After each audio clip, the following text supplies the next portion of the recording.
Assalamualaikum warahmatullahi wabarakatuh.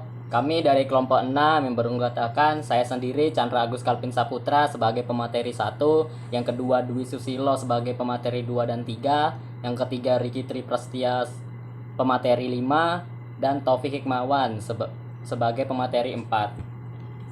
Saya akan menjelaskan materi pertama, yaitu glikolisis. Glikolisis berasal dari kata glukosa, dan lisis atau pemecahan adalah serangkaian reaksi biokimia di mana glukosa oksidasi menjadi molekul asam piruvat.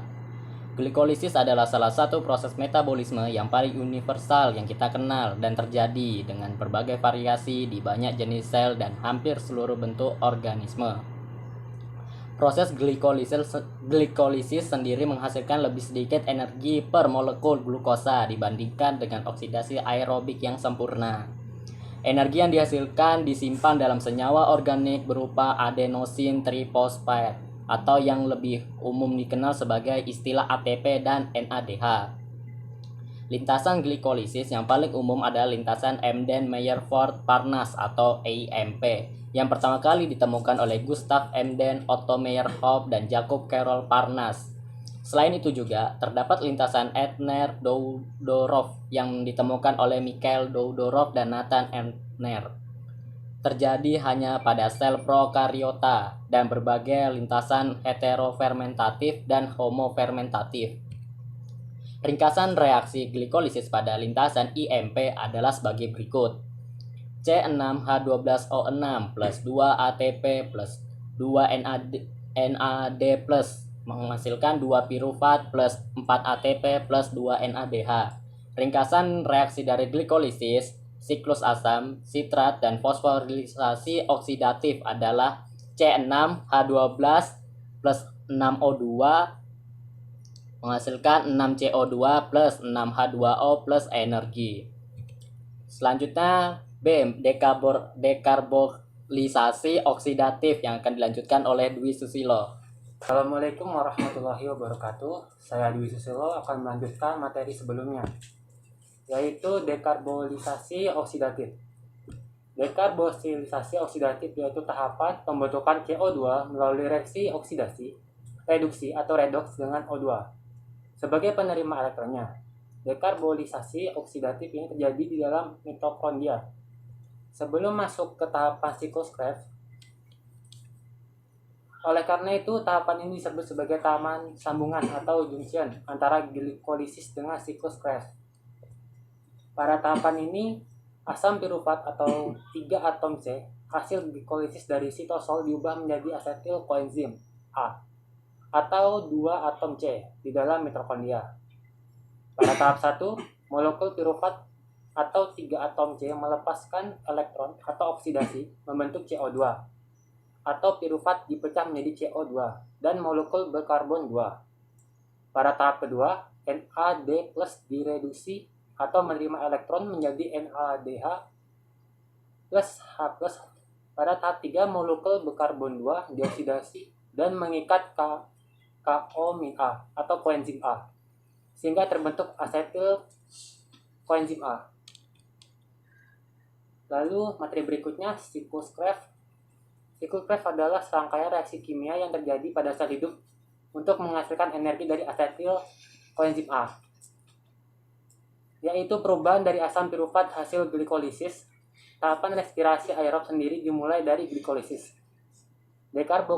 dekarboksilasi oksidatif, siklus Krebs, dan transfer elektron. Molekul asetil koenzim A memasuki siklus Krebs untuk menghasilkan ATP, NADH, FADH2, dan CO2. Tahapan-tahapan dalam proses ini akan membentuk lingkaran sehingga disebut dengan siklus. Siklus ini dimulai dengan asetil koenzim A berikatan dengan oksalosetat membentuk sitrat. Reaksi ini dikatalisis oleh enzim sitrat sintase. Kemudian sitrat akan diubah menjadi isositrat oleh enzim akonitase.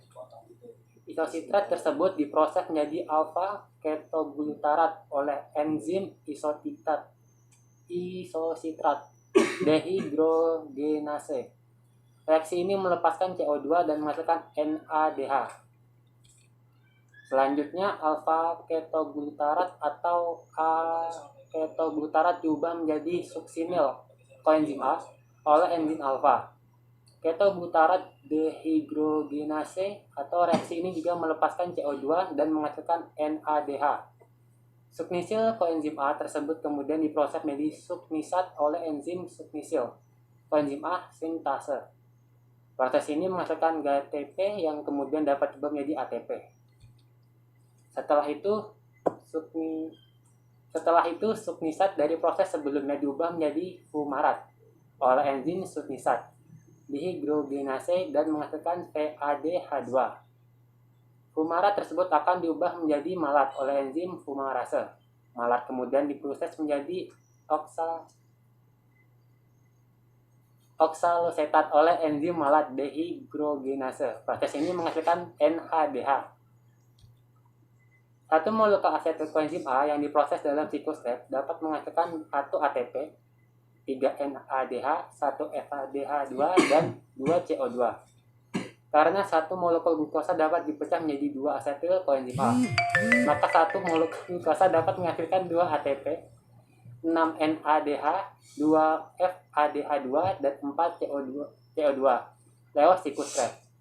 Molekul NADH dan FADH2 tersebut nantinya akan memasuki proses transfer elektron untuk menghasilkan ATP. Oke, materi berikutnya akan dilanjutkan oleh Taufik Hikmawan.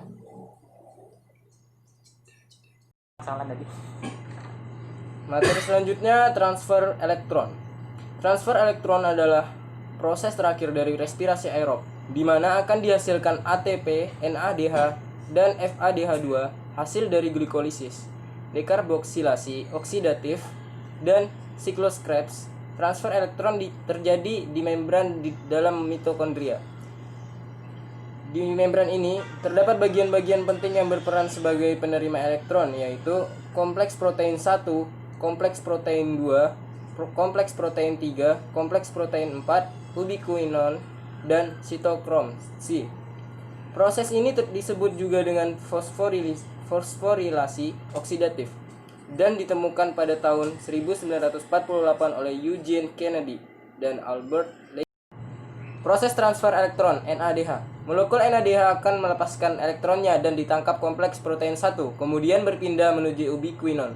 Saat elektron meninggalkan kompleks protein 1, menyebabkan sebuah H+ dikeluarkan menuju ruang antarmembran. Dari ubiquinon, elektron akan menuju kompleks protein 3 dan kemudian menuju sitokrom C.